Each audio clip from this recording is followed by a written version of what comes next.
আজ অর্থাৎ বৃহস্পতিবার দুপুর ১টা নাগাদ মুর্শিদাবাদ জেলার বহরমপুর ব্লকের অন্তর্গত হাতিনগর পঞ্চায়েত এলাকার নিমতলা হাতিনগর রাজ্য সড়ক সম্প্রসারণের কাজ শুরু হয়েছে। সরকারি নির্দেশিকা অনুযায়ী এই প্রকল্পের আওতায় 2.2 কিলোমিটার রাস্তা 10 মিটার চওড়া করা হবে এবং রাস্তার দুই পাশে বাস দাঁড়ানোর ব্যবস্থা করা হবে। রাস্তার কাজের সূচনা লগ্নে বহরমপুর ব্লকের বিডিও অমরজ্যোতি সরকার, পিডব্লিউডির আধিকারিক ও স্থানীয় পুলিশ প্রশাসনের আধিকারিকরা উপস্থিত থেকে উচ্ছেদ ও নির্মাণ কাজের তদারকি করেন। বহুদিন ধরেই রাস্তা সম্প্রসারণের পরিকল্পনা চলছিল এবং সেই কারণে ফুটপাত দখল করে থাকা ব্যবসায়ীদের দোকান সরিয়ে নেওয়ার নির্দেশ আগেই দেওয়া হয়েছিল। এমনকি স্থানীয় প্রশাসনের তরফে মাইকিংয়ের মাধ্যমেও বারংবার সতর্কতা জারি করা হয়। যদিও অধিকাংশ দোকানদার নিজের দোকান আগেই সরিয়ে নিয়েছেন, এখনও কিছু দোকান খালি করা হয়নি। আজ সেই সব দোকানগুলিতে প্রশাসনের উপস্থিতিতে উচ্ছেদ অভিযান চালানো হয়। বহু প্রান্তিক ব্যবসায়ী যাদের রোজগারের একমাত্র মাধ্যম ছিল এই দোকানগুলো, তারা কার্যত দিশেহারা হয়ে পড়েছেন।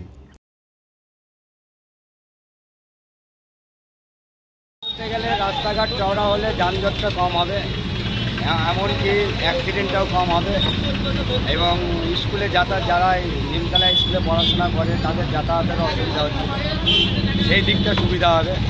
আর বিপক্ষে বলতে গেলে যারা এখানে দোকান পাচার নিয়ে বসেছিল তাদের কর্মসংস্থান তারা নিঃস্ব হয়ে বসে পড়ল। পিডব্লিউডির তরফে বা সরকারের তরফ থেকে তাদেরকে যদি পুনর্বাসনের ব্যবস্থা করে দিত বা কোনো জায়গায় একটা মার্কেট করে তাদেরকে বসার ব্যবস্থা করে দিত, তাহলে তাদের রুটি রোজগারের জায়গা হতো। তাদের ঘরের যে ছেলেমেয়েরা এখান থেকে ইনকাম করে নিয়ে সংসার চালাচ্ছিল, ছেলেমেয়ের লেখাপড়া করছিল, সেই জায়গাটার থেকে তারা বঞ্চিত হলো। সেটা সরকারের তরফ থেকে এটা দেখা উচিত আমি মনে করি।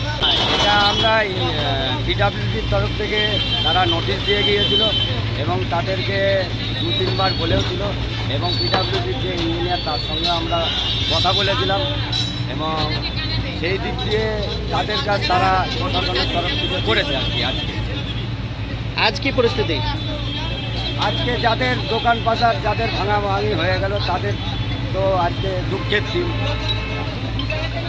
আর পিডব্লিউডির যে ইঞ্জিনিয়ার আছেন তিনি বললেন 2 দিকে 2টো বাসটাও হবে এবং আমাদের নিমতলার বড় সমস্যা হচ্ছে যে টয়লেটের, এবং নিমতলার যে বাস স্টপেজ আছে সেখানে দূর দূরান্তের যে প্যাসেঞ্জারগুলো আছে সেখানে আমাদের নিমতলাগঞ্জে একটা টয়লেট নেই এবং সেই ক্ষেত্রে আমাদের এখানকার বাস যাত্রীদের খুব অসুবিধা হয় বা এখানকার যারা ব্যবসাদার আছে তাদেরও অসুবিধা হয়। ফুটপাত ভাঙছেন, সব কিছু ঠিক আছে, আমাদের কর্মস্থানের দরকার, আমাদেরকে কাজ দেন, আমরা রোডে বসবো না, রোডে কোনো দোকান পাশার আমরা করবো না, আমাদেরকে কাজের দরকার, আমাদের পেট আছে, সংসার কী করে চালাবো সেই ব্যবস্থাটা আপনারা করেন দয়া করে, এইটুকু অনুরোধ।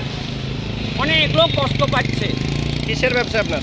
আমি ফুটপাতে ব্যবসা করি। কি ব্যবসা? আমি সবজির ব্যবসা করি। কতদিন থেকে? অনেক দিন থেকে করছি, এইভাবে আমার সংসার চালাচ্ছি। কাজ নাই, কোথায় কাজ করব? কোথায় কাজে বলেন, আমাকে কাজের জায়গা দেন, আমি সেখানে গিয়ে কাজ করব, সেই জায়গায় গিয়ে আমি কাজ করব, আমাকে কাজ দেন। দিন গেলে 600 টাকা কাজ হলে আমার অনেক হবে। বাবু তোমাদের কাছে অনুরোধ, কর্মস্থানের দরকার, আর কিচ্ছু দরকার নেই।